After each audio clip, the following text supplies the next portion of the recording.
Hey guys, what is up? In today's video, I'll show you how to fix Roblox crashing on startup. So here's what you're gonna do. Right click on the Roblox player, go to properties, go to compatibility, and make sure that you tick disable full screen optimization and run this program as an admin. Click apply, click OK. Go to search, click settings or type in settings, go to display, scroll down till you find graphics.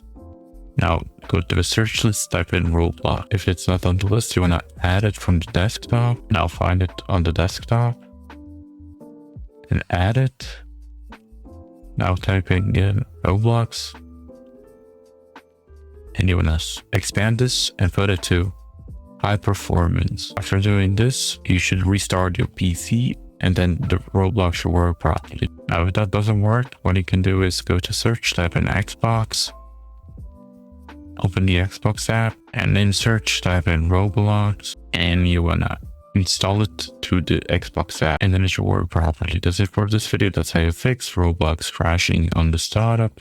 Hopefully this video helped you guys. Like, subscribe, comment down below. See you guys in the next one. Bye bye.